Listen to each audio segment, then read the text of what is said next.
بسم اللہ الرحمن الرحیم، السلام علیکم۔ تو فرینڈز، آپ کو بتاتا چلوں کہ اس سے قبل بھی ایک عام وفاق المدارس العربیہ پاکستان کی جانب سے فیصلہ کیا گیا تھا جامعہ اشرفیہ لاہور پاکستان کے اندر، تو اس میں وہاں پر کچھ عام فیصلے کیے گئے تھے،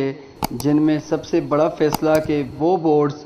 جو مجمع علوم الاسلامیہ پاکستان یعنی جو نیا بورڈ ہے اس کے تحت اس کے ساتھ الحاق کرنا چاہیں گے تو ان کا الحاق ختم کر دیا جائے گا۔ تو تاہم وہی ہوا کہ وفاق المدارس العربیہ کی جانب سے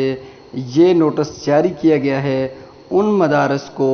جن میں اب بات کر رہے ہیں ہم جامعہ علوم الاسلامیہ یعنی جو جامعہ بنوریہ کراچی ہے، اس کو یہ نوٹس کیا گیا ہے کہ آپ کا جو ہے الحاق ختم کر دیا گیا ہے، کیونکہ آپ جو مجمع علوم الاسلامیہ بورڈ ہے اس کے ساتھ الحاق کر رہے ہیں، تو جو لوگ جو مدارس اس کے ساتھ الحاق کریں گے ان کا آٹومیٹکلی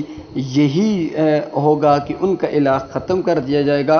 بظاہر یہی ہے کہ وہ وفاق المدارس العربیہ پاکستان سے گویا الحاق ختم کرنا چاہتے ہیں، تب ہی جو ہے وہ مجمع علوم الاسلامیہ سے الحاق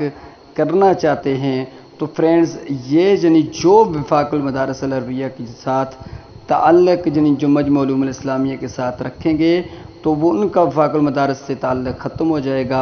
اور ان کی جو رجسٹریشن ہے وہ منسوخ کر دی جائے گی۔ تو اس لحاظ سے جامعہ بنوریہ کراچی کو بھی وفاق المدارس العربیہ پاکستان کی جانب سے یہ نوٹیفیکیشن یہ نوٹس جاری کر دیا گیا تھا۔ تو فرینڈز، اگر یہ ویڈیو اچھی لگی ہے چینل کو سبسکرائب کر کے ویڈیو کو لائک کر دیں۔